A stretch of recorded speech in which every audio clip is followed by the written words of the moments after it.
Nilinis mo yan. Kung nilinis mo yung 1 kilo, tatanggalin mo lahat ng trimmings, titimbangin mo. Umabot siya ng 100 grams. 100 grams ang trimmings. Trimmings. 900 ang natira, di ba? Kung binili mo yan ng 100 dirham.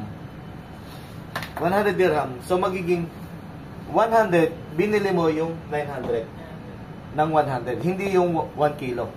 Kasi ito lang yung mabibenta mo eh. So, ganito ang calculation. Okay. Binili mo yan ng 1 kilo is 1,000 grams. Binili mo ng 100 dirham. 100 dirham divided by 1,000 grams dapat.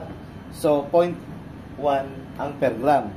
Since natapon mo yung 100 grams, ang mangyayari dyan is 100 dirham divide mo siya ngayon sa 900 grams na lang.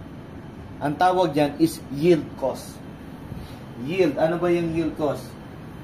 Yield cost. Yung matitira na gagamitin mo lang. Yan yung pinaka 1 minus 1 equal. Yan yield. Yun yung yield. Magagamit mo lang. Ito, trimmings. Wala na yan. Waste na yan. Okay? So, ang conversion pa rin ba yan is what? I-divide mo sa 1,000? Hindi na. Sa 900 grams na lang. Okay na. Okay? Basic yan. Basic food costing yan. Ngayon, ang tawag palagi yan, trimmings. Trimmings. Alright?